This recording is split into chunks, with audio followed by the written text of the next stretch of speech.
situada en el Alto Vega del Corbones y frente a un mirador casi de película, reposa una de las ciudades más antiguas de Andalucía, Carmona.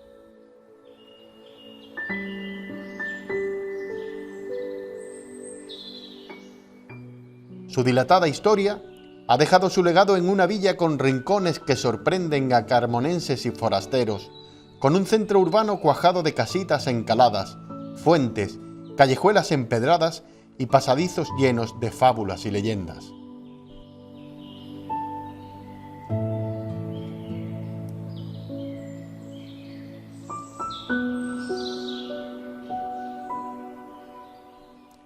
Allí, en una humilde casa de vecinos, vino a nacer hace un siglo uno de los principales referentes de la imaginería andaluza del siglo XX, Francisco Buiza Fernández, escultor e imaginero dedicado fundamentalmente a la talla de imágenes religiosas, aunque también a esculturas de gran calado sobre otros temas y materias.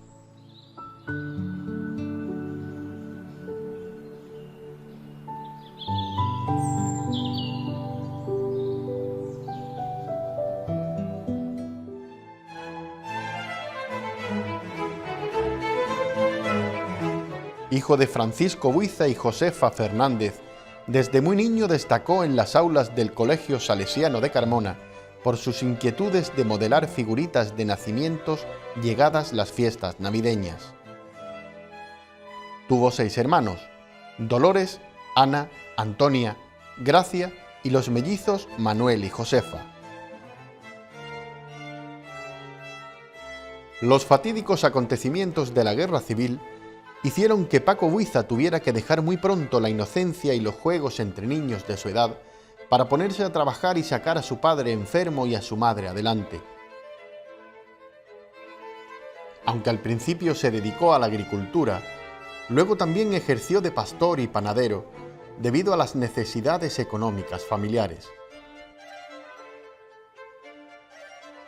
Siendo aún muy joven y llamado fundamentalmente por el arte del modelado, se trasladó a Sevilla para intentar aprender un oficio y vivir de lo que siempre había soñado: el arte, la creación, la expresión de los sentidos transmitida a través de la madera, primero como tallista en el taller de Francisco Vélez y luego como aprendiz de dibujo y modelado en la Escuela de Artes y Oficios.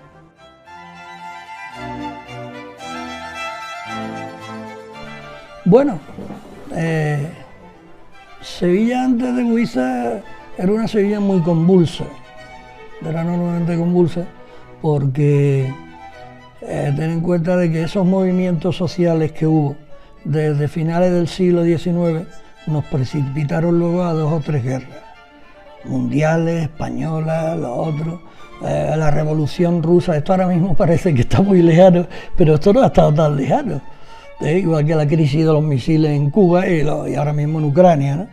Estas cosas no han estado tan lejanas. Entonces, en una Sevilla tan convulsa como era aquella, con muchísima gente viviendo en las casas de vecinos, donde había un cuarto de baño para todos prácticamente, y todo este tipo de... Eso marcaba mucho a la gente, Pero eso te estoy hablando de la gente popular, pero es que la que tenía dinero, pero no había cosas para comprarlas. Es decir, tengo dinero, pero no hay dinero. Entonces eso marcó muchísimo a todas estas generaciones. Eso es la Sevilla que hereda Buiza. Y luego, en la Sevilla que él continúa viviendo todo este tipo de cosas, él era un hombre de un carácter muy fuerte, que se estaba formando a sí mismo, y entonces ese carácter posiblemente se refleja muchísimo en lo que es su obra, ¿no? En cada una de sus imágenes. Cada una de sus imágenes son enormemente expresivas. Son igual que un cartel es un grito en la pared. Yo digo que la imaginería de mi tío es como un grito religioso en el alma, ¿eh? No te quedas indiferente nunca. Cuando él viene a Sevilla con 17 años, una de las cosas que hacía por las mañanas, que no trabajaba o que tenía tiempo libre, irse a la parroquia del Salvador, irse a las iglesias y ver a las imágenes, a las grandes crucificados sevillanos y a las grandes imágenes de Sevilla. Eso es lo que él hacía, y lo que hacía es empaparse de eso. Después ya conforme fue avanzando, pues bueno, pues ya es la verdad que el primer Cristo que hace tiene 17 años y es un nazareno. Y lo hace, no sabemos dónde está ese nazareno. Él contaba una historia, y no sé si será verdad, que él decía que ese nazareno era el que salía en la película de Malva Loca, blanco y negro, una película del cine español de ese tiempo, ¿no?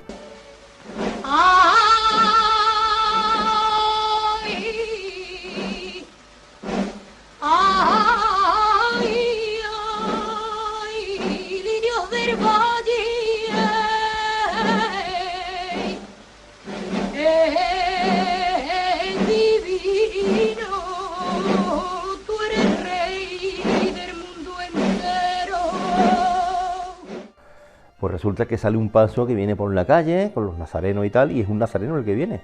Y él decía que ese nazareno era su nazareno. Que probablemente si ese montaje lo tuvieron que hacer en una época que no era Semana Santa, pues no se pudo utilizar un titular.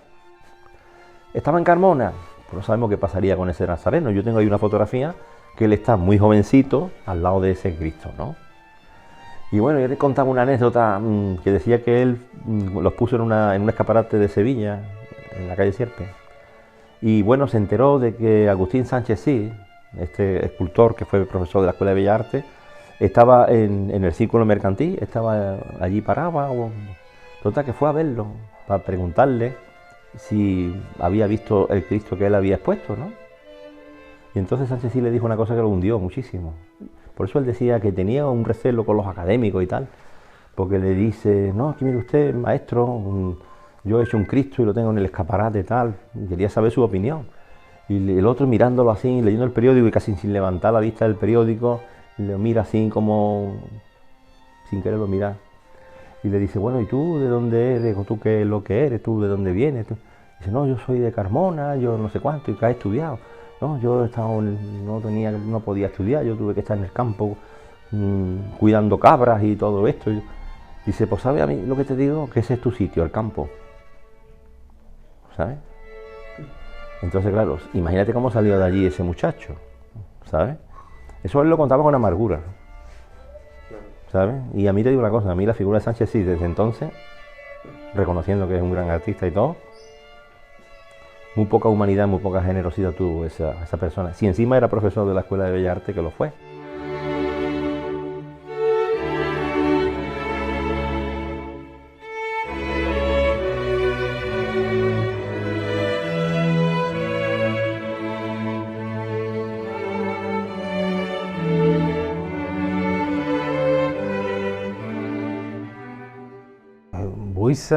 Buiza fue mi ídolo desde que yo era muy chico. Yo nací en la plaza de Mengíbar, en una casa de vecinos que anteriormente fue el convento de la Concepción, que colindaba con la iglesia de San Juan de la Palma. Mi padrino de bautismo fue el sacristán de San Juan de la Palma y la casa de los artistas estaba cruzando la acera. En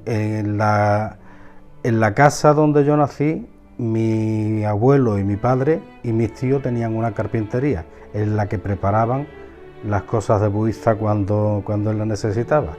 En la puerta de enfrente estaba Antonio Eslava Rubio. O sea yo no recuerdo cuándo conocí a Buiza, porque ya formaba parte de mi vida desde que eres niño, porque lo vas viendo desde que eres niño. Cuando el resto de los chiquillos, de los amiguetes, estaban cogiendo zapateros o estaban jugando a la pelota, yo estaba apoyado en el quicio de la puerta de Buiza viendo cómo trabajaba. El resto de los niños le molestaban a Buiza. Paquito no, porque Paquito era el ahijado del sacristán y el hijo del carpintero, entonces a mí no me podía echar de allí. Pero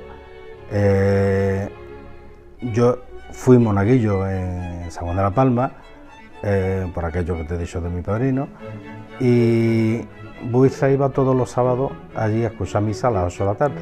Yo le tenía preparada su sillita y teníamos la relación de un niño con una persona mayor a la que admiras desde que eres pequeño, porque hacía cosas que tú te abrían los ojos y te hacían pensar cosas. que un día me atreví a decirle: Paco, yo quiero ser como tú. Y me dice: pues va apañado, va apañado. Y tú sabes lo que tú tienes que hacer para ser como yo. Te tienes que ir al colegio, tienes que sacar tus estudios, tienes que irte al instituto, tienes que sacar bachillerato, te tienes que ir a la escuela de arte y sacar muy buenas notas. Cada vez que te evalúen un trimestre o un curso me lo tienes que traer. Y cuando termines de todo eso, entonces estarás preparado para ser un aprendiz mío. Y tan en serio me lo tomé que así fue. El 15 de octubre de 1953 será una fecha significativa para el artista, pues contrae matrimonio con Dolores Hidalgo. La boda se celebró en Valencia del Ventoso, en Badajoz, pueblo natal de la novia.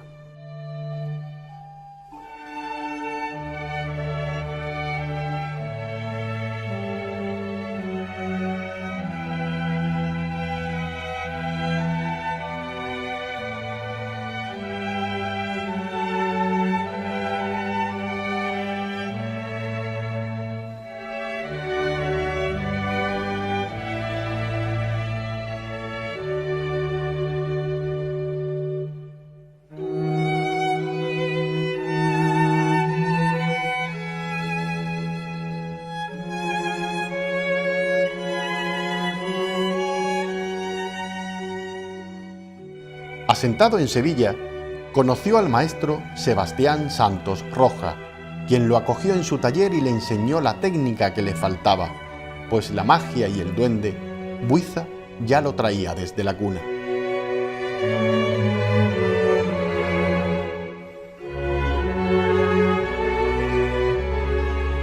Bueno, yo para mí a quien mi tío admiraba, lo idolatraba, era auténtico cariño, fue a Sebastián Santos, que fue su maestro, ¿no?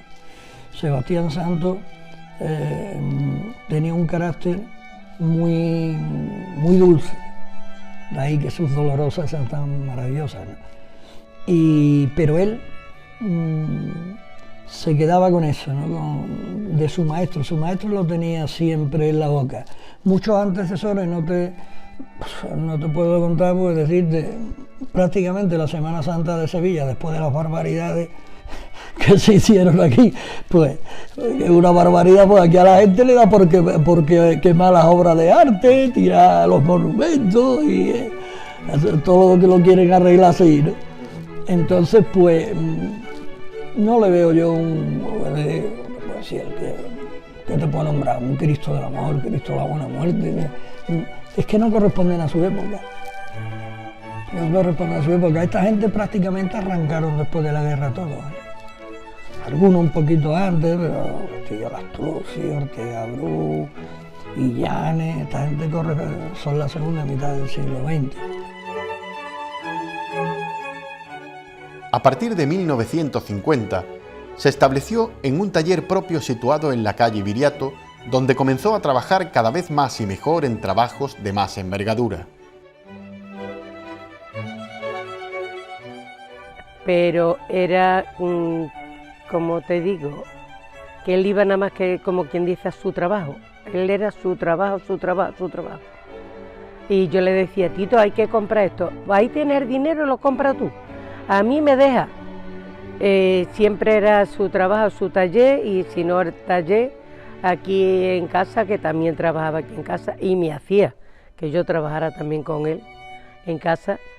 Y los domingos, pues algunos domingos pues cogía, se iba también de cacería, se iba a Guadalcanar, y otros domingos también a las 6 de la mañana pues tirábamos para Carmona, porque allí tenía él su maquinaria también de saca de punto, y estaba con la familia de Gabriel Belloso, y entonces pues allí hemos pasado en Carmona muchísimos años, muchísimas tardes, muchísimas mañanas, muchísimo tiempo con esta familia, con familia de Gabriel y con todos sus hijos. Toda mi juventud pues casi la he pasado allí en Carmona.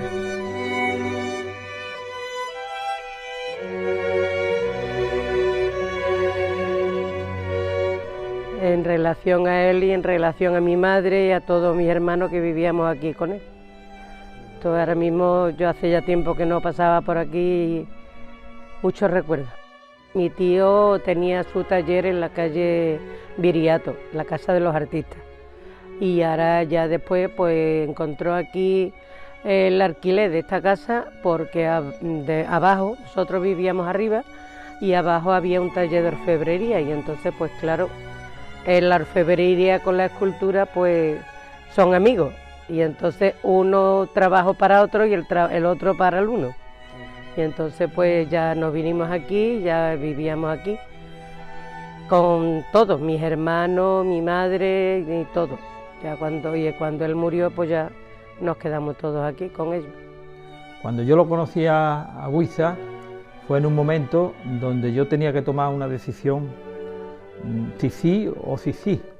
O me quedaba en el camino o encontraba un maestro como ese, porque yo ya había tenido otros maestros, pero ninguno tenía las chispas artística que tenía este hombre. Este hombre, a mí cuando me hablaban de él, me hablaban por su carácter. Tenía un carácter no fuerte, muy fuerte, porque yo ya después cuando lo conozco, en el trato y en el día a día, es cuando yo observo que había días maravillosos con él, pero había otros días que como el que entrara por la puerta no le cayera bien, ese salía trasquilado, vamos, que se iba, daba media vuelta y se iba. Entonces a mí me hablan de él, yo ya había estado con Carlos Bravo y eso, y digo, bueno, pues yo conocía a Barbero, conocía a Sebastián Santos, que ya era muy mayor, en fin, conocía a muchos maestros que estaban en el mundillo, pero ninguno tenía esa cosa que yo le había visto a Buiza a la hora de ejecutar y de hacer su trabajo, con esa fuerza que se salía. Buiza se salió, marcó etapa. Llegó una tarde, que era cuando estaban las tertulias, cuando menos se le molestaba, porque era cuando estaban los amigos, estaba allí la botellita de tinto, las 4 tapas, y a hablar de cacería, que le gustaba mucho la cacería. Entonces dentro de eso digo, pues este es el momento, yo voy por la tarde a última hora, me lo encuentro a él, que no le rompo el trabajo, ni le rompo nada, aunque él no dejaba de trabajar, aunque estuvieran los amigos allí, pero era distinto. Entonces le dije, maestro, ¿puedo hablar con usted? Y, ¿qué quiere? Así un poco, y digo, pues mire usted, que yo quería ver si me podía venir aquí a trabajar con usted, a trabajar conmigo. Yo ya tengo aquí un aprendiz. Mira, ahí está Pepe, un chaval ya que lleva conmigo ya 3 años y demás. Y digo, bueno, pues entonces si no puede ser, no puede ser. Tú has visto que esto es muy chiquitito, un estudio muy chiquitito. Aquí mira mi banco y el chaval que está ahí, aquí no hay espacio nada para nada. Así que yo lo siento mucho. Entonces, pues, le digo, mire usted, yo, si tiene usted trabajo para llevármelo a mi casa, pues yo, como aquí no hay sitio, se lo hago en mi casa. ¿Cómo? Que... Espérate. Vámonos, ya no quería que se enterara nadie de lo que íbamos a hablar. Vámonos aquí a la huerta, que hay un bar, nos vamos a tomar un cafelito. Entonces él me dice, ¿tú sabes trabajar? Digo, sí, yo sé trabajar. Lo que yo no soy es un profesional, ni maestro, ni nada de eso. Yo estoy aprendiendo todavía, pero yo ya me busco la vida con mi trabajo. No me digas, es que yo tengo un trabajo enorme que no puedo hacer. Y además está contrato firmado. Dice que es San Benito. Y hay muchos ángeles que hacer ahí, bastante. Digo, bueno, pues yo lo que hago es que si usted quiere le hago uno, y si a usted le vale, pues usted me lo paga. y si no le vale, pues ya está. Si yo le estropeo la madera, se lo estropeo, pues yo se lo pago. Bueno, pues vale, venga. Vente mañana por la mañana. Nos encontremos solos y yo te explico lo que yo quiero. Total, por la mañana, porque sí, me explicó que él quería que yo le diera eso, mirar a sus ángeles, porque yo tenía que hacer los ángeles de Buiza, como es natural. Yo no podía ahí crear ni nada, sino hacer lo que él hace. Entonces me dijo, mira, yo quiero que lo haga de esta forma. Así que, si estamos de acuerdo, de acuerdo. Total, que me fui a casa, me puse a trabajar, pero a trabajar de noche y de día, porque yo la ansia mía era que Buiza viera mi trabajo para que me dijera que sí. Y a todo esto, pues, me presenté con un ángel, lo saqué de una bolsa que llevaba, se lo presento, coge así muy serio, se pone a mirar al ángel, y dice, a mí esto me gusta, sabes trabajar, pero, mira, yo le tengo que dar este toquecito en el ojo, le tengo que dar este movimiento a los deditos, que es lo que yo hago, esa es mi huella, esa es mi firma. Así que es lo único que te digo. Por lo demás, empiezo a hacer ángeles.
Buiza en aquella época, digamos que pertenece a la segunda década del siglo XX, le va marcando mucho, le coge lo que es la guerra civil, todo eso, su accidente le marca mucho,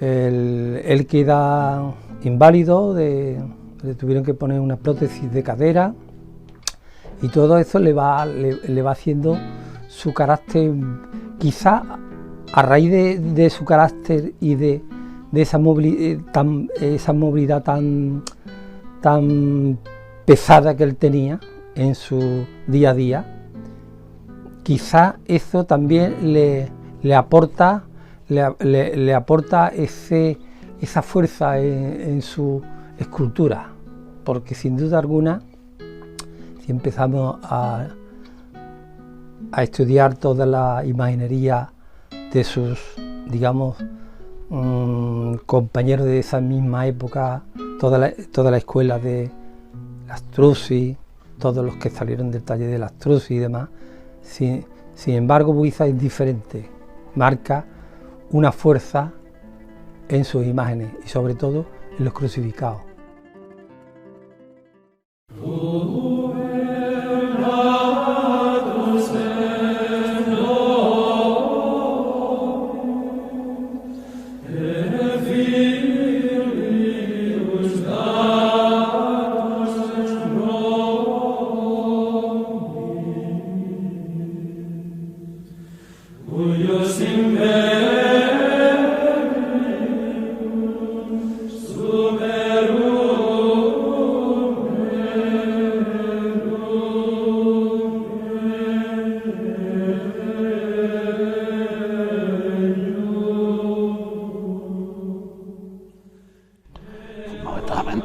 Es un artista vocacional,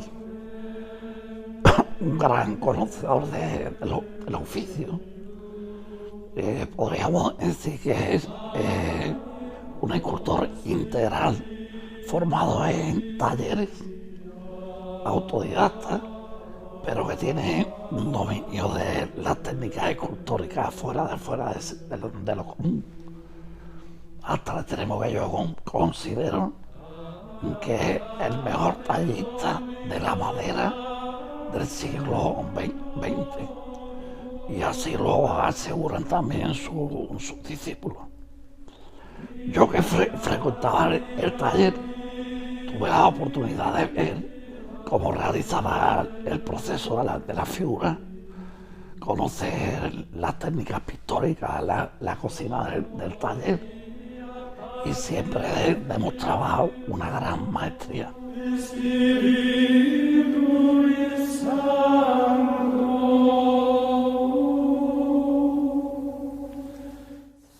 Buiza no solo fue un maestro para sus discípulos directos, las actuales generaciones siguen manteniendo al escultor de Carmona como un referente del que, viendo sus obras, siguen formándose y aprendiendo técnicas y expresiones anatómicas.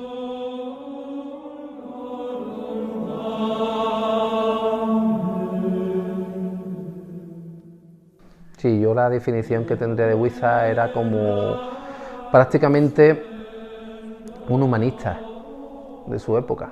Un humanista porque, como bien decíamos antes, fue el imaginero que más supo enseñar, que más supo transmitir, que, vamos a decirlo de manera paritaria con Ortega Bru, mejor se supo expresar. Eran dos personas muy transparentes, muy clarividentes, y yo creo que Buiza pues, fue un hombre honesto en su época. Prácticamente creó escuela y hoy en día se habla de la escuela buicenca. Por lo cual, pues bueno, pues yo creo que es más bonito para eso que un artista no debe de haber.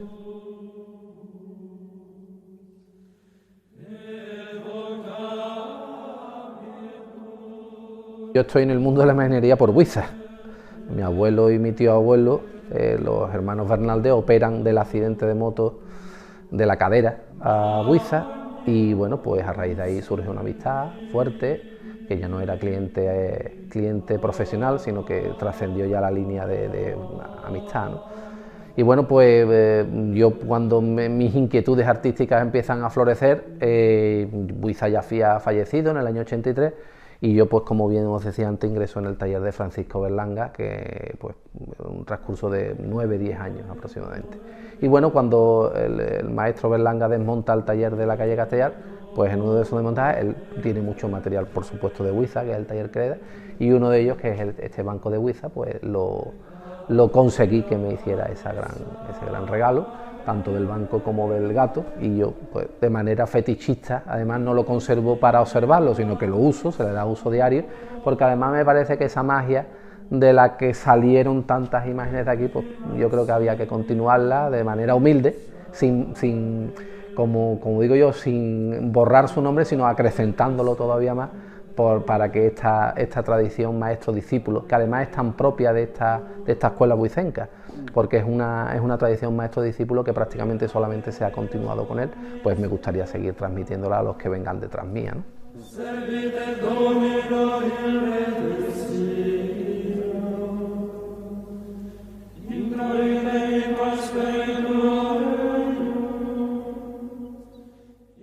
Yo pienso que en realidad pocos escultores de esta época se le ha dado la importancia que de verdad han tenido. Por ejemplo, y sin desmerecer, Álvarez Duarte, que proviene de Buiza, es mucho más sonado que Buiza, aunque la gente del gremio sí, yo creo que sí le damos el valor que verdaderamente tiene. Incluso pienso que el público cofrade que no conoce los autores, porque eso pasa mucho, sí reconoce la belleza o la calidad de su obra, y yo creo que al final también eso es muy importante. No todo el mundo tenemos los mismos conocimientos, ni abarcamos a lo mejor esa sapiencia sobre las personas que han hecho o han creado nuestra Semana Santa, pero al menos creo que desde el propio gremio, que creo que es todavía más importante, sí lo veo bien reconocido, y yo creo que su obra está muy asentada en Sevilla. Pues mira, a mí hay una virgen que me encanta de Cádiz, creo que es la de Medinaceli, que es maravillosa, creo que tiene un San Juan que copió el de la Amargura, de cuando él restaura el San Juan de la Amargura, y creo que esa virgen es absolutamente maravillosa. Pero después tiene obras interesantísimas, te digo, el Resucitado, el Cristo de la Cigarrera, tiene crucificados súper interesantes, que no son solo el Cristo de la Sangre, que está en Málaga, tiene la Exaltación, que me parece un conjunto súper interesante, los Niños Jesús, que tiene hecho tan bonito, todas esas miniaturas, los grupos de evangelistas me parecen absolutamente sensacionales, ¿no? Pero yo me quedo de Buiza, no es que me quede solo con una obra, sino que me quedo con la capacidad de trabajo que tuvo ese hombre y la maestría que tenía.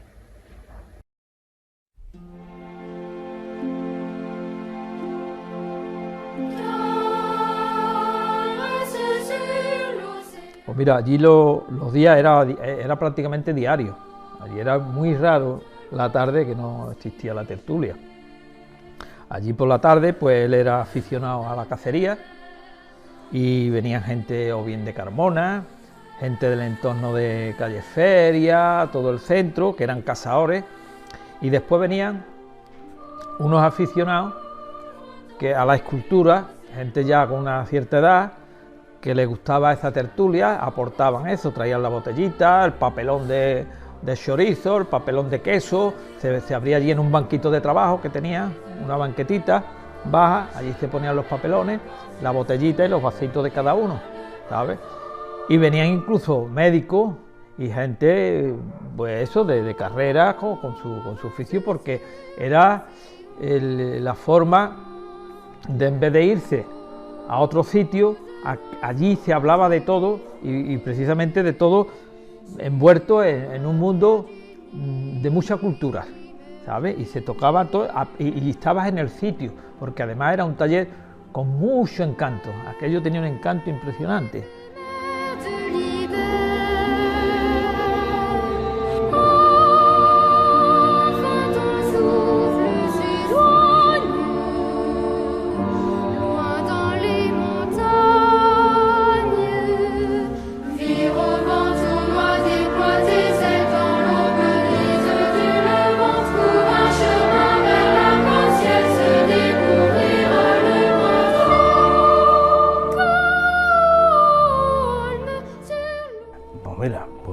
¿Qué podía pasar? Lo primero que pasaba es que cuando Buiza llegaba ya estaba Paco en el taller.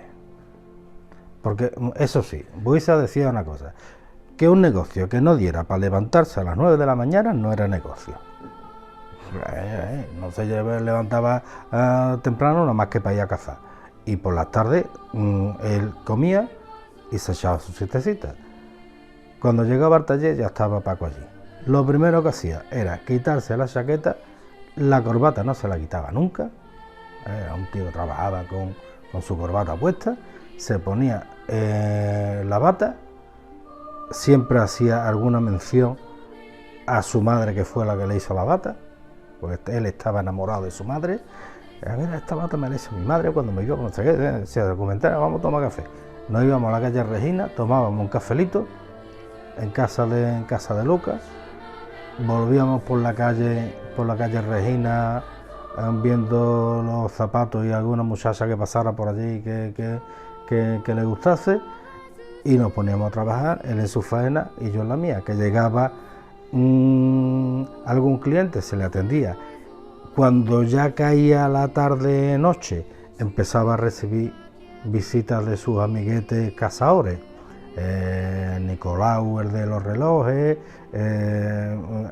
amigos suyos que se dedicaban a casa, y allí se formaba una tertulia porque pues eso, que entre gubiazo y gubiazo, pues el pájaro que salía de no sé cuánto, que se me vino, el conejo que salía que le pegué 2 tiros, que no sé qué, y niños, llégate por unas tapitas de caballa y vamos a tomarnos una cervecita o lo que sea, y le daba igual salir de allí a las 10 que a las 11 que a las 12, le daba 3/4 lo mismo, pero vamos, era parte de la vida, era parte de la vida suya. La casa de Santa Clara fue su segunda casa, no sé si lo sabía. La primera la tuvo en la casa de los artistas, una casa de los artistas que se venía derruyendo poco a poco, y en el segundo patio, nada más que entrar, subir las escaleras a la derecha, estaba la casa de mi tío.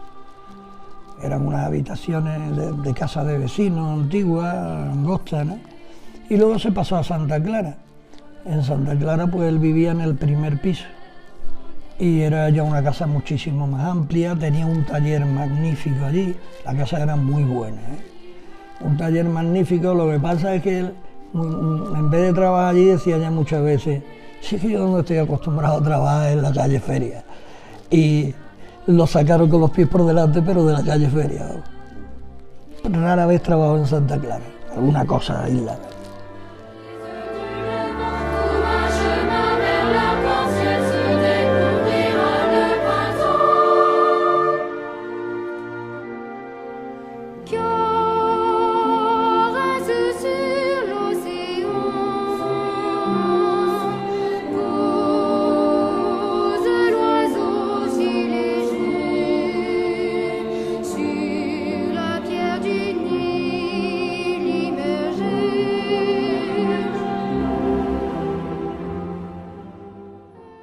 Pero las tertulias eran de ese tipo, se hablaba de todo, allí se tocaba todo, hasta literatura, se hablaba de pintura, de los anticuarios que habían conseguido.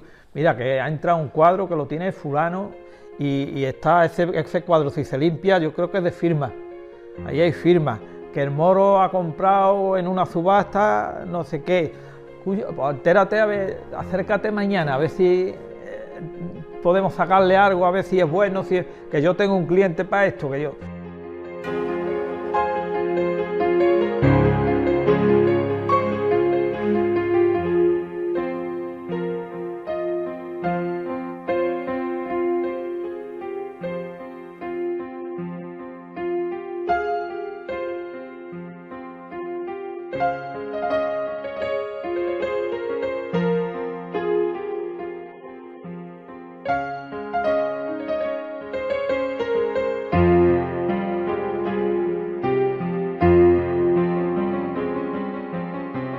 Fue un gran admirador de la escultura barroca del siglo XVII, especialmente de la obra de Martínez Montañés y Juan de Mesa. Su obra se encuentra repartida por toda España, principalmente en Andalucía. Sí, porque las imágenes religiosas son objetos con mente. Hay objetos sin mente y objetos con mente. La figura religiosa tiene un sentido devocional. Entonces el imaginero, aparte de realizar una buena obra, construirla, también tiene que tener una transmisión, como dice, un sentido de la unción sagrada. Y eso Huiza, como representante de la generación de la posguerra, lo transmite con una gran fuerza emotiva en sus imágenes. Eso lo hacen que contacte con el mundo cofrade y sean imágenes que llaman a la devoción. Es una característica importante de sus figuras. Una obra maestra que yo creo que fue, además de su etapa ya de madurez tremenda, es el San Juan de Dios que hay en el Museo de los Pisa de Granada. Eso es genial. Esa figura del santo ya muerto, pero todavía se queda en posición de rodillas sin caer, con un ángel que es grandioso. En todos los sentidos es grandiosa la obra, en todos los sentidos, no solamente en el sentido escultórico, también en el sentido ornamental. En el sentido ornamental es una joya. Porque hay que decir que Huiza, a pesar de ese carácter fuerte, duro en su forma, expresiones, después tenía una finura tremenda cuando hacía las decoraciones y los estofados. Eso no es tan fácil. Es decir, ser tan rudo en algunos aspectos de la obra material y después tener casi manos de bordador cuando hacía esas estofas. Hombre, también es verdad que en aquella época tenía uno de los mejores discípulos de oficio y de todo, que era Paco Berlanga, que es un maestro manejando el oro, manejando las técnicas de estofado y todos los procesos de la imaginería. Eso es indudable. Yo creo que fue una de las personas que más enriqueció a él. Huiza creció mucho gracias a Paco Berlanga, pero mucho, en esos años. Y la pena es que cuando él ya podía a lo mejor haber dado de sí, cuando ya prácticamente entre los dos decíamos, Paco, que tú eres Buiza, que te enteras, que tú no puedes cobrar esto por las cosas. Y Paco le empujaba mucho en el sentido de que se diera a valer. Yo me acuerdo que se hizo una copia de una virgen que se había perdido en Alicante, creo que era, se perdió en la guerra, y por fotografías querían hacer una copia, la Virgen de Castalla, ¿no? Bueno, él decía, bueno, pues mira, aquí que estás tú conmigo, y que modelas también, tú modelas la cabeza, nosotros hacemos el cuerpo. Bueno, ¿qué voy a pedir? Voy a pedir 500.000 pesetas. Y Paco Berlanga, yo, 500.000 pesetas, ¿tú, Buiza? No, esto no puede ser. Tú pides 1.000.000 de pesetas. 1.000.000 de pesetas, ¿estáis locos? Me van a mandar a tomar por culo 1.000.000 de pesetas, no sé cuánto, no sé qué. Bueno, al final nos hizo caso, puso 1.000.000 de pesetas. Cuando vino la aprobación, bueno, encantado de la vida, que yo estalló de júbilo. Oye, que me lo han aprobado. ¿De qué te extraña? Eres Buiza, tío. Entérate ya. Bueno, se conoce que estuvo en un taller de cerámica de Francisco Navia y bueno, también tuvo experiencias en el mundo de la talla, por eso cortaba la madera fenomenalmente bien. Pero yo tengo constancia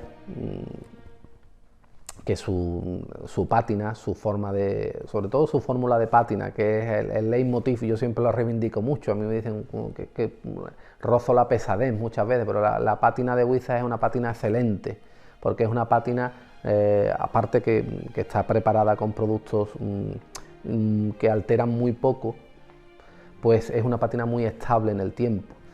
Y su policromía y su pátina la aprende del maestro. Y los estofados, la forma de estofar de Buiza tan característica, la toma de su maestro. O sea, su gran escuela es Sebastián Santos. Pero es verdad que la inquietud del artista, la inquietud de Buiza, pues lo hace no apegarse a las personas físicas que vivían, sino a estudiar a los maestros barrocos que a él le llamaban la atención.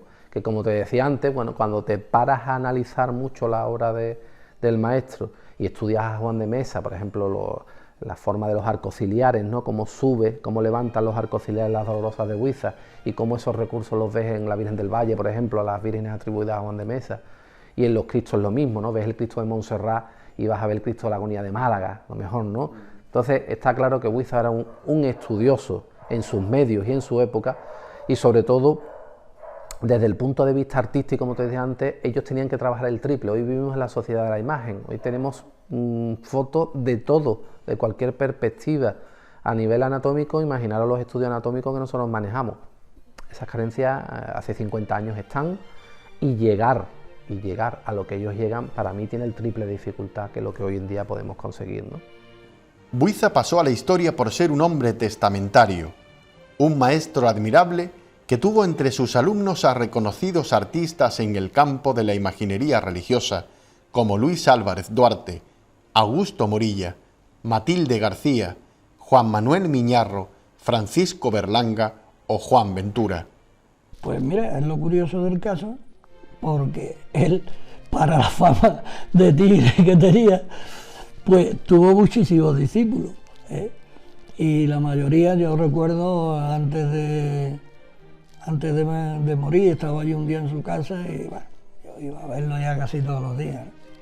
Pero estábamos allí todos, Luis Álvarez Duarte, el Augusto, Juanito Ventura, Paco Berlanga, Juan Miñarro, estábamos allí todos. Es decir, que es que la relación luego que teníamos la mayoría con él, yo era su sobrino, la relación que teníamos la mayoría con él era bastante cercana, ¿eh? Era bastante cercana.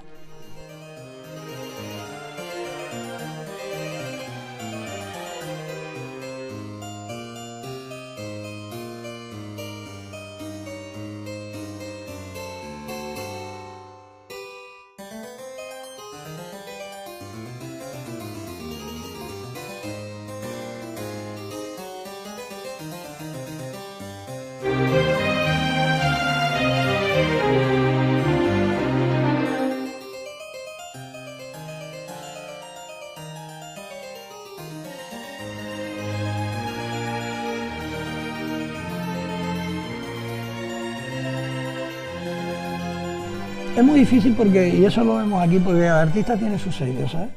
Y Luis es mucho, Luis Álvarez Duarte, Luis lo tuvo allí desde niño, como si fuera hijo suyo también. Luis pues tiene un estilo mucho más sereno, más renacentista, y actualmente, bueno, pues hay muchísima gente, para decirte eso, por ejemplo, yo de todos los compañeros, todos los que han estado allí, Paco Berlanga, Morilla, todo el mundo tiene un punto que se le ha quedado algo allí, pero luego la personalidad de cada uno no se para en las manos, ni en lo que pinta, ni en lo que escribe.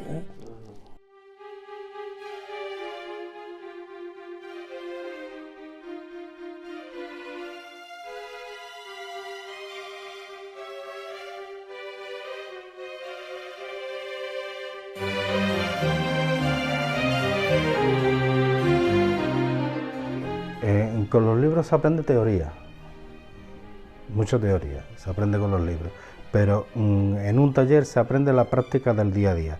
No hay un día que sea exactamente igual que otro, nunca, no hay un día que sea exactamente igual que otro. ¿Qué es lo que ocurre? Si tú estás en un taller con un maestro que te deja estar a su lado, que cuando abre las puertas y entra un cliente te deja que esté allí, y tú ves cómo el maestro defiende un trabajo, cómo se enfrenta con el cliente, cómo hay un tira y afloja entre cliente y profesional. Todo eso se aprende en un taller, no se aprende en la escuela, en ninguna escuela, porque en ninguna escuela va nadie a encargar nada. Entonces, el trato con el cliente, la honestidad en el trabajo, la honestidad en los precios. Porque yo me llame fulano no voy a cobrar tanto, oye, eso vale lo que vale, y aquí no podemos tirar la casa por la ventana y decir, oye, es que yo soy Buiza, tengo esta trayectoria y tú vas a pagar por esto tanto, si lo quieres, si no, no. No, él era muy honesto con su trabajo, muy honesto con sus clientes y muy disciplinado a la hora de trabajar. Todo eso se aprende teniendo a un maestro al lado.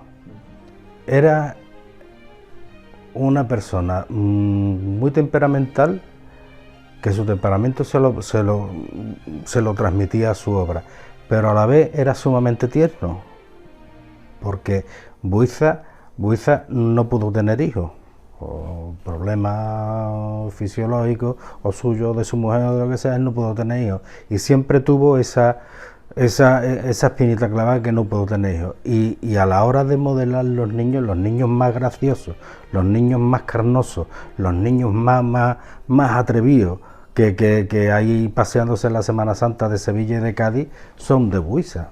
Y además él tenía también una teoría que él le llamaba la fe del carbonero. Sí, era una expresión muy rara. Él decía que malo y guapo no se puede ser. Malo y guapo no puede ser. O sea, maldad y fealdad tienen que ir unidas. Entonces, cuando él hacía un sayón, por ejemplo, los que hizo para la cigarrera, incluso cuando estaban ya terminados de tallar, le rompió un diente para ponerlo mellado, le cortó un diente para afearlo todavía más, para representar la maldad con la fealdad y la belleza con la pureza. Él tenía esa balanza mental que lo hacía hacer las cosas muy bonitas o muy agrias, muy feas. Bueno, los consejos que yo recibía de mi maestro es que donde surgía la inspiración era en el taller, trabajando. Es como te venía la inspiración a la hora de hacer un trabajo. Y después, él se basaba mucho en que la técnica era la base principal era la técnica. El saber, el tener buena técnica. A partir de ahí ya lo demás surgía por sí solo. Ya venía lo que es, digamos, surgía esa obra de arte. O sea, que había que empezar, tú empiezas pero teniendo conocimiento de lo que vas a hacer. Y tener lo que son técnicas, saber. La técnica es fundamental, de luego, es lo primordial del artista. El oficio que era fundamental. En la facultad no hay tiempo para transmitir oficio. En la facultad hay más tiempo para transmitir conceptos, para transmitir teoría, para conocimiento, por ejemplo, de la anatomía, de la geometría, de tantas cosas y la práctica, lógicamente, del dibujo del natural, del modelado del natural, la consulta del natural, en fin, todo esto que forma un poco, yo creo que es la base fundamental de un artista, ¿no? Que necesita la gramática de todo eso. Entonces esa gramática de alguna manera hay veces que no le echa cuenta un poco a la letra pequeña, y la letra pequeña de la gramática no solamente es que conozcamos el vocabulario, sino que al mismo tiempo sepamos manejar la grafía, sepamos manejar los instrumentos que hacen esa grafía, y entonces él para eso tenía una sencillez tremenda. Te decía unas palabras que no se me olvidarán en la vida. Por ejemplo, a manera de encontrar manita huerta, dame largo y no te verás amargo, si te sale con barba San Antón, sino la Inmaculada Concesión. O sea, todo ese tipo de cosas, ¿sabes?, que de alguna manera son muy formativas. ¿Por qué? Porque él lo que transmite son verdaderamente las sensaciones que él había tenido desde siempre al enfrentarse con la materia. Esas sensaciones de que las cosas se tocaban, que se probaban, que la cola, que el alcohol del dorar en la punta de la lengua, el pique, el punto de pique, todo ese tipo de cosas en la facultad no te lo van a decir en la vida, porque esa cocina del arte, eso parece que es algo un poco de un nivel inferior, es decir, las escuelas superiores están para otra cosa y eso está en un nivel que, en fin, hay que hablar quizá con una nomenclatura y con términos un poquito más complejos, porque así parece que estamos en la universidad, cuando la universidad de la calle, la universidad de la vida es la que tenía él, la universidad del taller es la que tenía él, del oficio, del olor a la cola, de todas esas cosas que había allí, de afilar las uvias, del mimo por las herramientas, del cariño por el trabajo, de la esponja, que él decía, hay que tener esponja, chacho, hay que tener esponja. ¿Y la esponja qué es lo que es, maestro? Pues la esponja es que tú vas a ver el Cristo del Amor, como yo hacía cuando me encargaron el Cristo de la Sangre, y yo me ponía allí para empaparme de ese Cristo. Pues yo decía algunas veces, Paco, la anatomía, porque aquí está el tubérculo de Herdy, esto es la tuberosidad de la tibia, y él decía, mira, tú sabrás mucho de anatomía humana, pero anatomía divina sé yo más que tú. Y entonces me tenía que callar, porque la anatomía divina es la que él sabía. Él no tenía nomenclatura para definir si aquello se llamaba tubérculo de Herdy, o era tuberosidad anterior de la tibia, o era lo que era, pero él lo recordaba porque lo había visto en los Cristos Buenos de Sevilla, y como lo recordaba, lo reproducía. Tú no le preguntase, bueno, algunas veces decía, yo me acuerdo que era cosas de él, tenía esa genialidad, ¿no? Para casi un poco cómica, ¿no? Que recuerdo que a un pie le puso una columna vertebral en el dorso. Paco, pero un pie no tiene vértebra. Esta la va a tener. Ya está. Eso era cosa de Huiza. Eso era Huiza, ¿no? El año 1962 fue una fecha clave en la vida de Francisco Buiza, por un accidente de moto que le obligó a estar hospitalizado un año cuando se encontraba realizando el Cristo de la Sangre para la Hermandad de San Benito, una obra que supuso su gran oportunidad para demostrar su calidad artística. A partir de entonces, su prestigio como imaginero asciende y el número de encargos se multiplica. Sin embargo, su carácter se endurece hasta el punto de marcarle una personalidad brusca y un tanto desapacible. Buiza iba mucho a la Largaba. Iba mucho porque tenía allí varios amigos, aparte de que él restaura y allí en la imagen de Jesús, le da forma, era una imagen que lo necesitaba y ya él se crea un vínculo allí. Iba con frecuencia a Largaba. Entonces, una de las veces que viene de vuelta, pues hay obras en la carretera, claro, obras que eran zanjas, y no la vio por la oscuridad, entonces tampoco estaban las carreteras ni como ahora, ni iluminadas como ahora. Y claro, él con la moto lo que hace es que se cae con la moto dentro del boquete. Claro, le destroza el fémur, lo que es cabeza de fémur y concavidad, y le rompe el alimento al hueso, el ligamento redondo, se lo rompe. Entonces deja de alimentar. Está en una situación muy difícil para él. Si a mí me hubieran hecho muchas de las cosas que le hicieron a él, probablemente lo mismo estaba en la cárcel ahora. ¿sabes? Porque la verdad que tuvo que aguantar mucho, por parte de muchos, no solamente de gente que pasaba por allí, y bueno, tú sabes, quiere aprender, de estos que, los mariposas, esos los que vuelan de taller en taller, que van llevando cotilleo de un sitio a otro, de esta gente le hacían daño, y le hicieron daño en muchos casos, también hermandades le hicieron daño, decía algunos clientes, ¿sabes? Entonces, bueno, que él tenía mal carácter, hombre, evidentemente, tenía mal carácter, no tenía mal carácter, lo que pasa es que abusaban mucho de él. Yo recuerdo un día, porque él decía que el jueves le llamaba él el día sexual. Claro, yo no sabíamos, el día sexual, Paco, ¿por qué? Bueno, pues mira, todo el que viene aquí viene a dar por culo, ¿sabes? Este es el día sexual. Y efectivamente, allí llegaban la gente. ¿Aquí qué vende usted, maestro? Aquí no se vende nada, amigo. ¿Usted por qué no pregunta antes de entrar? No sé cuánto. Había veces que recibía a la persona que entraba allí muy bien, porque la persona era educada y pedía permiso, saludaba. Y había gente que entraba allí como si los que estuviéramos allí dentro fuéramos burros. Y más burro el que entraba, ¿no? Entonces, algunas veces si le pillaba mal o le dolía la cadera, esa persona le faltaba terreno para correr y porque tenía bastón, pues si no lo liga.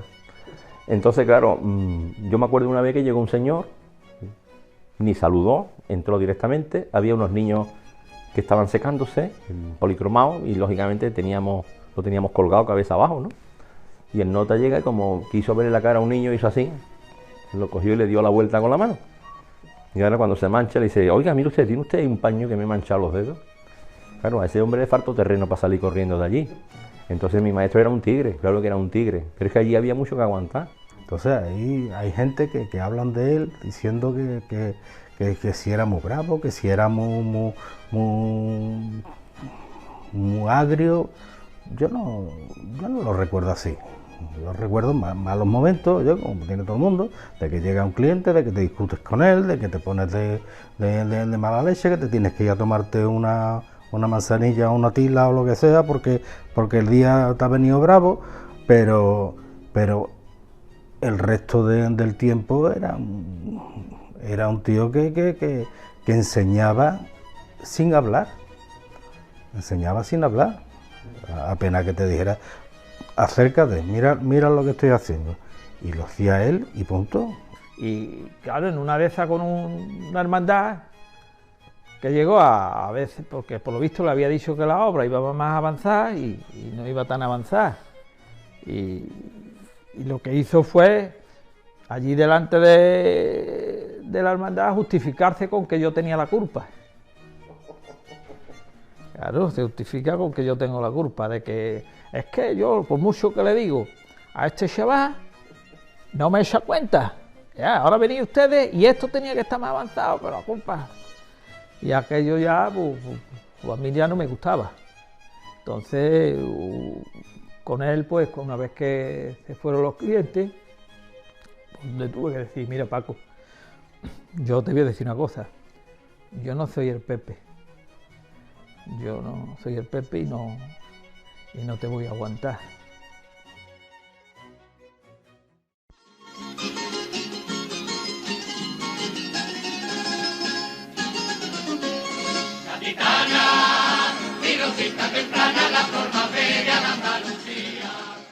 Tal vez fuera por su espíritu libre o su indiscutible vena independiente, que siempre se sintió atraído por la tacita de plata. Cádiz lo quiso y le dio muchísimo trabajo, y él correspondió con obras para la historia, como la remodelación del Cristo de la Paz para la Hermandad de la Borriquita, los trabajos de la Palma, Sanidad, la Virgen de las Lágrimas, las Aguas, el Descendimiento, Rosario del Perdón o la Virgen de la Trinidad. Sus inicios comienzan a partir de la amistad con Juan Pérez Calvo. Y realiza la figura secundaria del paso de la sentencia. A medida que se va introduciendo en el mundillo gaditano, conoce a José Luis Ruiz Nieto, que le encarga la Virgen de la Trinidad para la Hermandad de Medinaceli. Una obra conmovedora, una obra importante, donde digamos que su estilo evoluciona y nos deja una de las obras más icónicas del siglo pasado en el tema del género de las dolorosas. Luego sucesivamente va recibiendo más encargos. Confidencialmente me llegó a decir Buiza en una ocasión que se sentía muy identificado con los proyectos que le planteaban desde Cádiz, que su relación por el carácter, el sentido de la libertad de los gaditanos se identificaba mucho con su forma de ser, y que siempre que le llegaba un encargo lo cogía y lo pasaba a un primer plano para realizarlo. Entonces se suceden una serie de obras como pueden ser los Cristos de Descendimiento, el Cristo de las Aguas, o dolorosas como la Virgen del Perdón, la Virgen de la Salud, hasta el extremo de que la Semana Santa de Cádiz, una de sus señas de identidad desde el punto de vista escultórico, lo tiene en el maestro Francisco Buiza Fernández. Ahí en el libro de Pedro Ignacio, creo que hay una fotocopia de un documento que firmó Buiza antes de operarse, que se hizo una relación de las obras que había en el taller. Yo lo convencí, ninguno sabíamos lo que tenía, ¿no? Pero convencí, mira, no me vayas a dejar aquí al frente de todo esto sin que yo sepa exactamente de quién es cada cosa de la que hay aquí. Entonces se redactó un documento en el que se enumeraron, se catalogaron todas las piezas que había en el taller, de quién era, cuánto costaban y cuánto llevaba dado cada uno, cuánto debían. Entonces, entre ellas estaba los santos varones, el San Juan de la Hermandad de Luz y Agua, y eso ya en Cádiz capital. En Chiclana había otro San Juan por hacer, pero todas las obras estaban empezadas, una más avanzada y otra menos avanzada, pero todas estaban empezadas por él. Y en esa, afortunadamente, la hermandad confió en que yo las terminara, porque date cuenta tú la responsabilidad también de una hermandad que va a un artista de la categoría de Francisco Buiza a encargarle una cosa. Ahora ya no puede él terminarla y tiene que confiar en un chavalito de 24 años que es un aprendiz que se ha metido a maestro porque no tenía más narices, porque ahí había que dar un paso al frente y quedarte con aquello o irte a yo qué sé, a buscarte otra cosa a la vida. Yo di el paso al frente, me quedé con aquello. Y el 100% de las hermandades a las que les estaba trabajando confiaron en mí para que les terminara sus trabajos. Él siempre hablaba mucho de las cosas que tenía en Cádiz, de que le había encantado hacerlas y de que le encantaba ir a Cádiz. Es más, decía yo, en el único sitio donde yo voy y me quiere todo el mundo es en Cádiz. Recuerdo aquellas palabras, no se me han olvidado nunca aquellas palabras. Luego, él curiosamente ya cuando en la última época, los últimos crucificados que hizo eran realmente magistrales. Había adquirido una soltura en la imagen del crucificado impresionante. Y siempre pues lo tenían muy asociado al tema de todo lo que tenía en Cádiz. De los crucificados, si te soy honesto, no sabría con cuál quedarme. Es verdad que tengo cierta predilección por el Cristo de Luz y Agua de Cádiz. No sé si hay ahí un equilibrio de forma, si hay una dulzura, si hay ahí un paso más en ese Cristo. No lo sé, pero es especial en su gran cantidad de obras de crucificados. Y fijaros que también me voy a quedar en vuestra tierra a lo mejor para las dolorosas, ¿no? Me voy a Santa Cruz y claro, si hablamos de la Trinidad, hablamos de la rotundidad. Si hablamos de la Virgen del Rosario también, rotunda. Sanidad, Virgen de la Salud, En fin, es que en cuanto a Cristos, si nos vamos a los Cristos ya que no son crucificados, yo creo que este Cristo de la Humildad de Málaga y el Cristo de la Coronación de Córdoba, de Espinas de Córdoba, obras capitales. Entonces, no quiero a lo mejor seguir porque quizás con esas 4 o 5 ejemplos que te he puesto serían obras muy rotundas en su obra, ¿no? Bueno, yo lo conocí realmente que estaba modelando, él modelaba a mitad de tamaño y después lo ampliaba blanco en Castilleja, ¿no? A compás, porque entonces no había todavía ampliadoras de las que después empezamos a utilizar. Y entonces era el Cristo de la Coronación de Espinas, de Córdoba.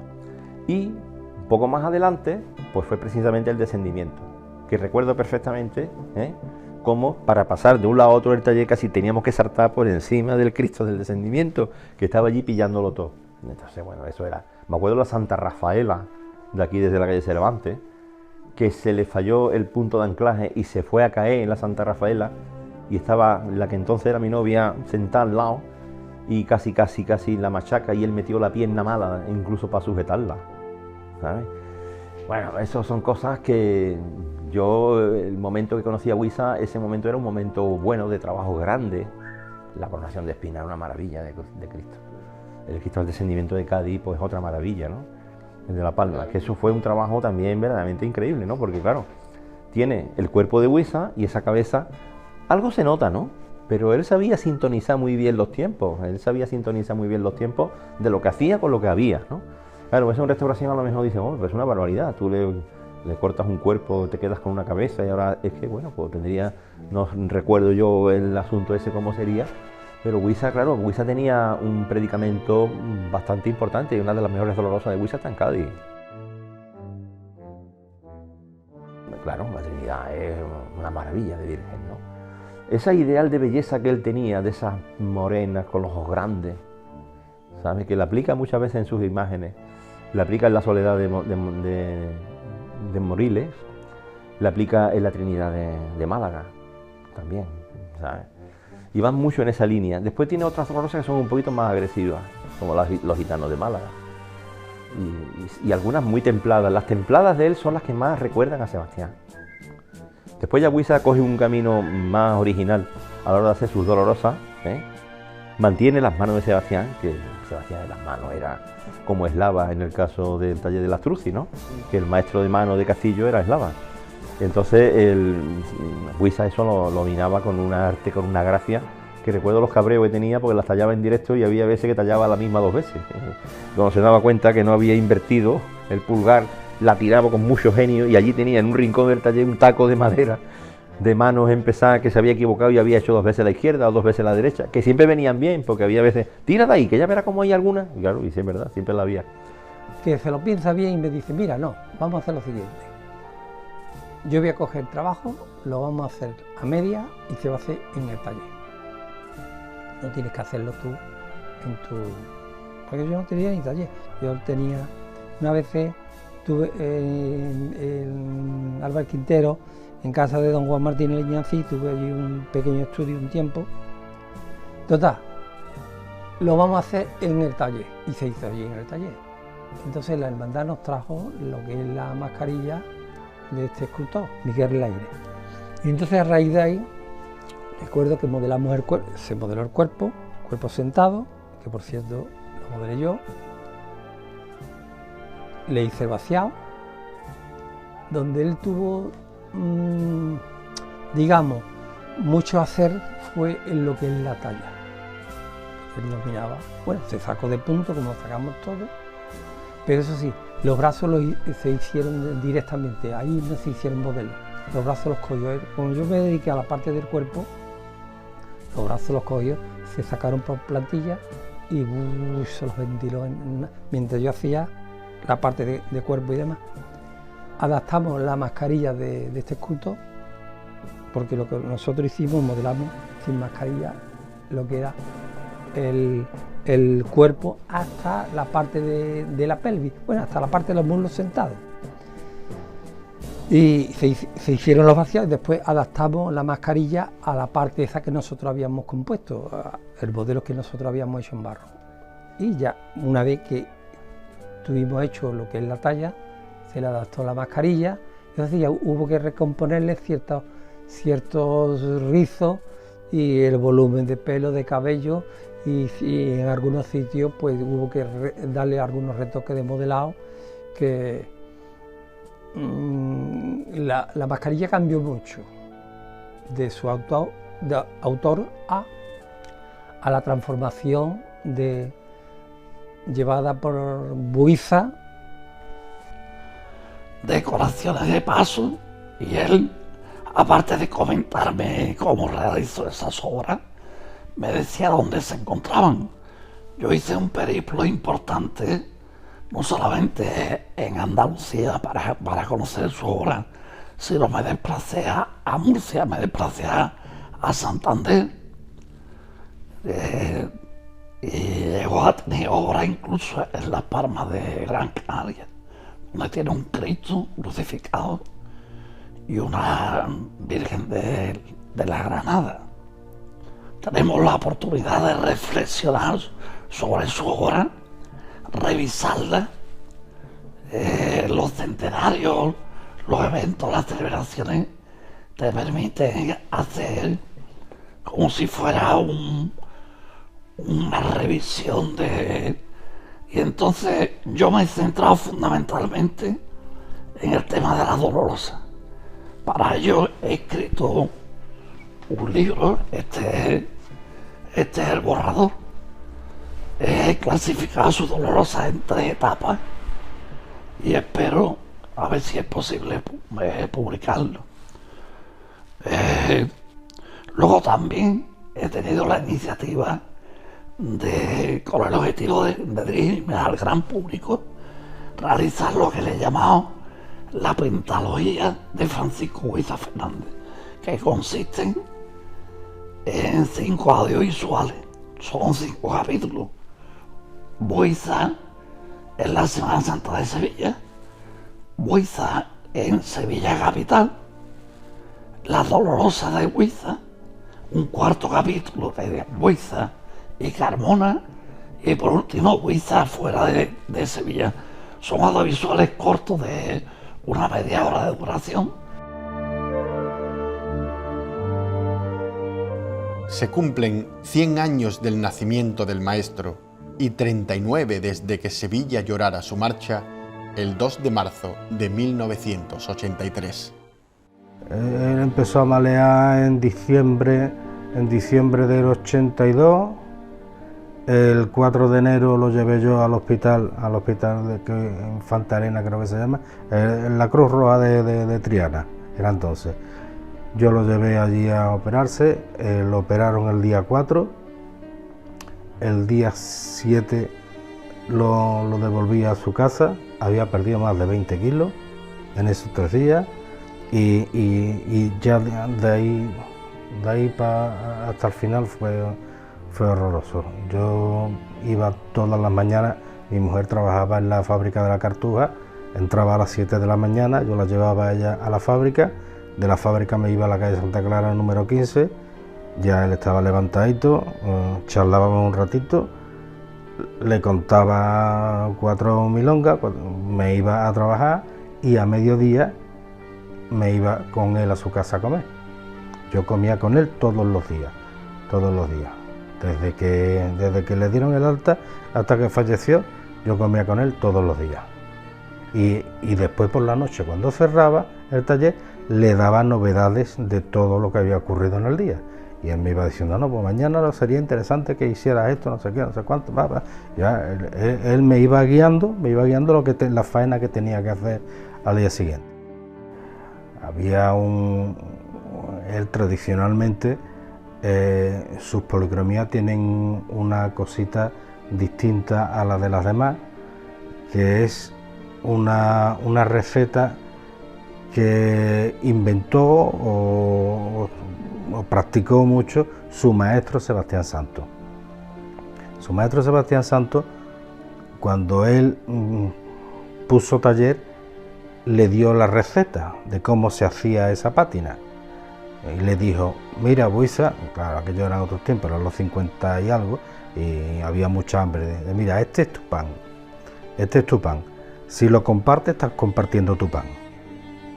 Así que ten cuidadito y ojo lo que hagas con ella.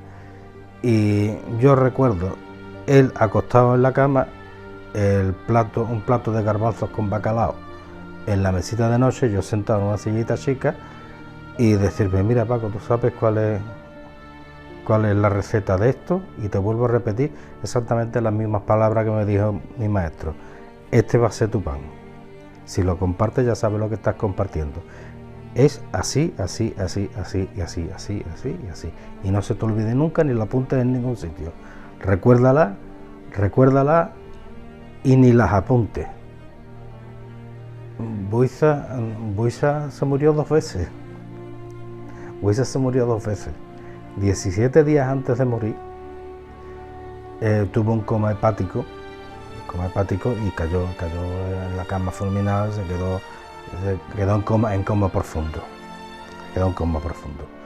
Entonces la familia empezó a recibir gente, empezaron a correrse las noticias, vinieron mucha gente, la gente entraba en la habitación como si estuvieran velando a un difunto y justo a las 24 horas abrió los ojos, dio un corte de mangas, que no voy a repetir delante de la televisión, dio un corte de mangas y dijo, no me he muerto.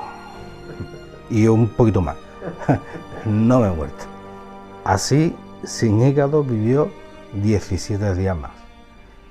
Y el fallecimiento a mí me cogió allí, estaba en su casa, ya estaba muy malito. Su sobrina Marina estaba allí, también con su hijo recién nacido. Yo tuve que coger al niño al aire porque al niño lo tiraron para ir a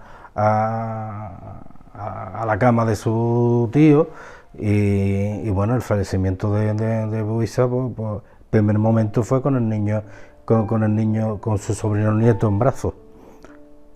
David se llama el chaval, bueno, el chaval tiene ya 40 años.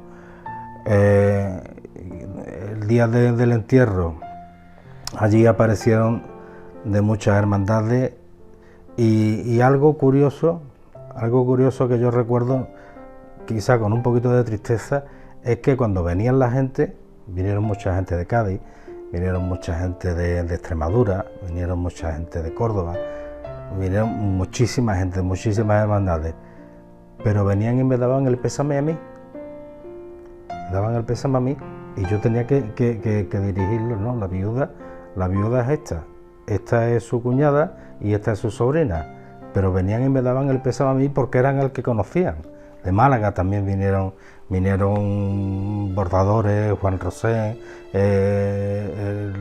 la gente de la Hermandad de la Humildad, o sea, vinieron muchísima gente y aquello fue, yo no viví el entierro de Joselito, pero vamos, San Lorenzo estaba hasta arriba y allí estuvieron gente del calibre de Luis Álvarez Duarte, de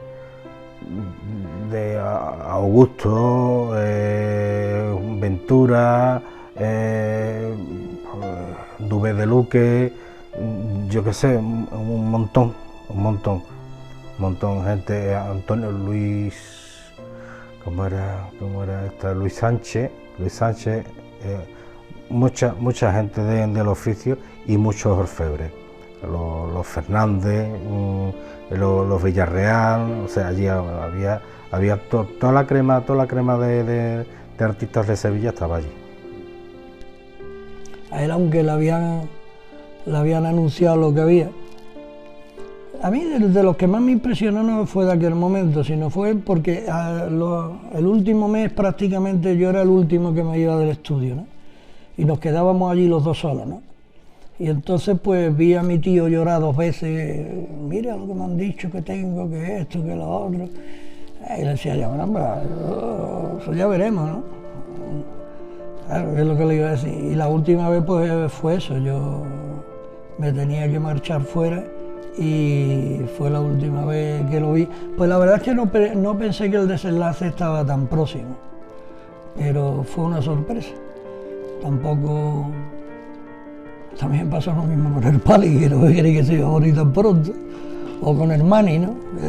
que lo he tenido conmigo desde niña, pero nos vamos cuando nos toca. Hombre, la última fue muy triste, porque la última él ya sabía que se iba, porque él decía que ya no iba a ver a su Cristo de la Sangre el martes santo. Y bueno, pues, y él ya asumía perfectamente que lo que tenía era, ¿sabes? Y cada mañana, muchas veces, pues yo pasaba por allí, Paco también, la verdad que estuvimos muy cerca de él lo que pudimos en ese tiempo, pero claro, nosotros desde el primer tiempo casi, desde el día justo de la biopsia, al día siguiente, ya el doctor Arena, en ese momento yo le vi una cara, cuando salió del quirófano, que no nos gustó. Entonces, bueno, pues nos dijo allí en ese momento, oye, mañana puedo pasarme a tomar café con ustedes. Y Paco le dijo, bueno, sí, yo estoy en el taller y Juan, ¿tienes clase? Digo, no, yo me puedo pasar también. Total, que quedamos con el doctor Arena. Y entonces, bueno, allí en el taller, nada más que lo vimos entrar, sabíamos que la noticia no era buena. Y nos dijo, señores, Buisa se muere, ¿sabes? Ir viendo todo lo que tenéis aquí, de quién es este niño que está ahí colgado, de quién es esto, lo que le deben la gente, lo que no deben, y enseguida, como él llevaba un orden un poquito relativo en cuanto a documentos, menos mal que Paco sí cuidaba esa parte, pero bueno, que ya digo, aquello fue muy duro, ¿no? Pero él lo sabía, él ya sabía lo que pasaba. Nosotros tuvimos que mantener el tipo durante ese tiempo. Cuando lo visitábamos, contarle cómo iba el estudio, había que terminar una serie de cosas que estaban ahí a media, y restauraciones y cosas así importantes, y bueno, él estaba tranquilo en ese aspecto de que estábamos los dos allí, y yo tenía muy claro que yo iba a estar allí hasta el final con él. Y en esa fecha es cuando él cae, fallece la madre, que yo, por cierto, recuerdo que me dice, no, tú no vengas al entierro, tú te quedas, el taller no se cierra. Me quedo yo en el taller, y a raíz de ahí, no sé si ese pellizco de la muerte de la madre, eso le afectó bastante, porque al nada y menos de tiempo, estándole el taller terminando, ya estaba muy avanzada el descendimiento de Cádiz, cuando él cae malo y se pegó en casa sin venir, llamaba, Juan, ¿cómo va esto? ¿Cómo va? Yo iba a la casa, bien, no se preocupe, estábamos con el descendimiento y los evangelistas de la Hermandad de los Gitanos de Sevilla. Con los 4 evangelistas ya yo estucando, terminando de lijar. Cuando él vino, continuó el proceso no tal como lo dejó, sino ya muy avanzado. Y cuando él viene al taller, ya lo que hacemos es empezar a policromar el descendimiento de Cádiz. El maestro, cuando yo lo vi por última vez, que estaba muy afectado, y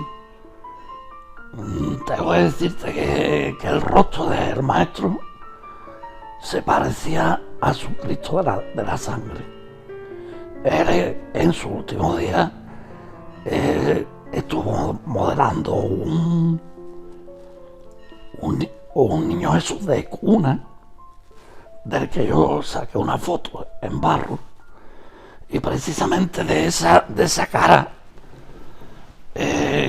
sacamos esta reproducción en bronce, que para mí tiene un significado especial porque recuerda sus figuras infantiles.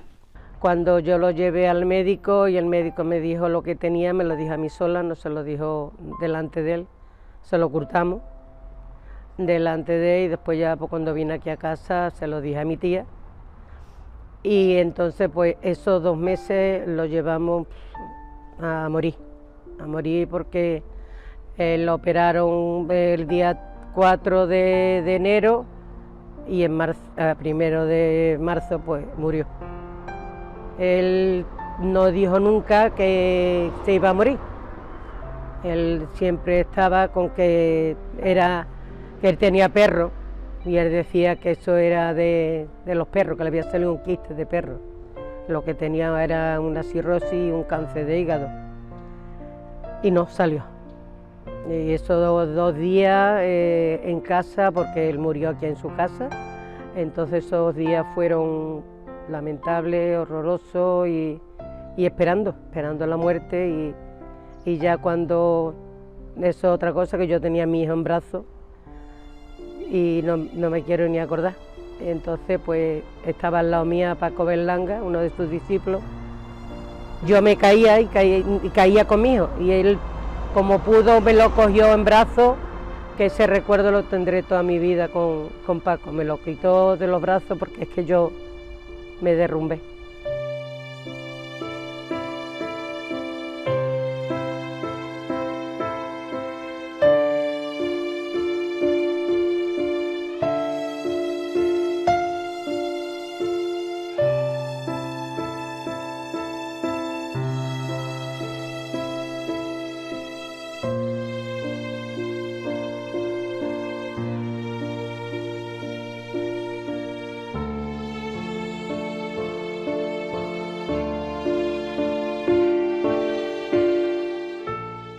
Decir Buiza era pegar paso atrás, marcar distancia, pero era muy reconocido por el oficio que tenía. Ten en cuenta que ese hombre, el dominio que tiene de la madera, yo creo que si hay otro no lo sé, pero con la capacidad que trabajaba ese hombre, yo creo que no ha habido otro profesional. Era donde yo me agarraba y donde yo decía, aquí es que tengo que hacer así y decir, ole maestro. Primero le echaré la bronca por haberse ido, porque yo soy de los que piensa, y lo he dicho siempre, de que yo me llevé de discípulo directo con él por sus últimos 3 años de vida. Pero si él hubiera vivido 10 años más hubiera estado de discípulo. Me importaba muy poco tener el título de maestro me importa 3 leches. Yo quería estar con él, porque con él aprendías algo todos los días. Pero aprendías algo del oficio y algo de la vida y algo era lo que se puede llamar un maestro. La verdad es que fue un escultor muy versátil, con muchísimo oficio. Yo creo que eso se lo envidiamos todos, el oficio tan grande que tenía, y que dejó una semilla que después, yo creo que de todos hemos aprendido un poco de Buiza, aunque después busquemos nuestro camino. Le pusimos una placa que se inauguró una vez en la casa donde él vivió, en la calle Santa Clara, y la placa desapareció una vez y ya está, y no se ha vuelto a colocar. Y esas son las cosas que pasan. Ahora, cuando pasen 300 o 400 años, pues vendrá como a Murillo, y vendrá como a Montañés, y vendrá como a Valdés Leal, y nos empezamos a acordar de las coles morenas, de gente que ya llevan 300 o 400 años fallecidos, ¿no? Entonces le rendimos memoria, pero la memoria que podemos rendirle a las personas es la memoria cercana de los que los conocimos, que son los que podemos hablar de él.